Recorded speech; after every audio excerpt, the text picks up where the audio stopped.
দর্শক, রাজধানীর এভারকেয়ার হাসপাতালে চিকিৎসাধীন আছেন বিএনপি চেয়ারপারসন বেগম খালেদা জিয়া। তার শারীরিক অবস্থা অপরিবর্তিত রয়েছে। দেশি বিদেশি বিশেষজ্ঞ চিকিৎসকদের সমন্বয়ে মেডিকেল বোর্ডের তত্ত্বাবধানে চলছে বেগম জিয়ার চিকিৎসা। সেই খবর সংগ্রহে এই মুহূর্তে রাজধানীর এভারকেয়ার হাসপাতালের সামনে আছেন আমাদের সহকর্মী মিরাজ হোসেন গাজী। মিরাজ, বিএনপি চেয়ারপারসন বেগম খালেদা জিয়ার চিকিৎসার সবশেষ কি তথ্য আছে আপনার কাছে?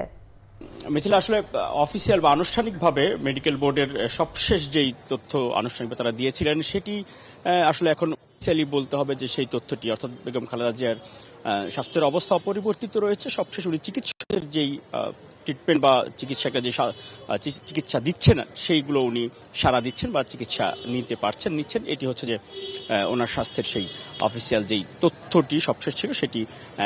আজকে কিছুক্ষণ আগে যেই তথ্য জানতে পেরেছি, আসলে বেগম খালেদা জিয়ার পুত্রবধূ অর্থাৎ বিএনপি ভারপ্রাপ্ত চেয়ারম্যান তারেক রহমানের সহধর্মী ডাক্তার জোবাইদা রহমান, উনি 5টার পর হাসপাতালে এসেছেন এবং উনি আসছেন এবং শাশুড়ি বেগম খালেদা জিয়ার চিকিৎসার বিষয়ে খোঁজখবর নিচ্ছেন, খোঁজখবর রাখছেন এবং সবশেষ বিষয়গুলো দেখছেন। আমরা যতদূর জানতে পেরেছি যে এখন পর্যন্ত বেগম খালেদা জিয়ার স্বাস্থ্যের যেই খবর সেটা হচ্ছে অপরিবর্তিতই রয়েছে। উনি চিকিৎসা নিচ্ছেন বা চিকিৎসকদের যেই চিকিৎসাগুলো দিচ্ছে সেগুলোতে উনি সাড়া দিচ্ছেন। ওনার শারীরিক অবস্থার যেই অন্যান্য যেই সমস্যাগুলো ছিল, যে জটিলতাগুলো ছিল, সেগুলো তো আগের মতোই আছে। তবে চিকিৎসকরা যেটি জানিয়েছেন যে ওনার অবস্থা আসলে অপরিবর্তিতই রয়েছে এবং চিকিৎসক বা মেডিকেল ভাষায় যেটি কোনটা বলতে চাচ্ছেন যে চিকিৎসা রেসপন্স করছেন বা চিকিৎসা উনি সাড়া দিচ্ছেন।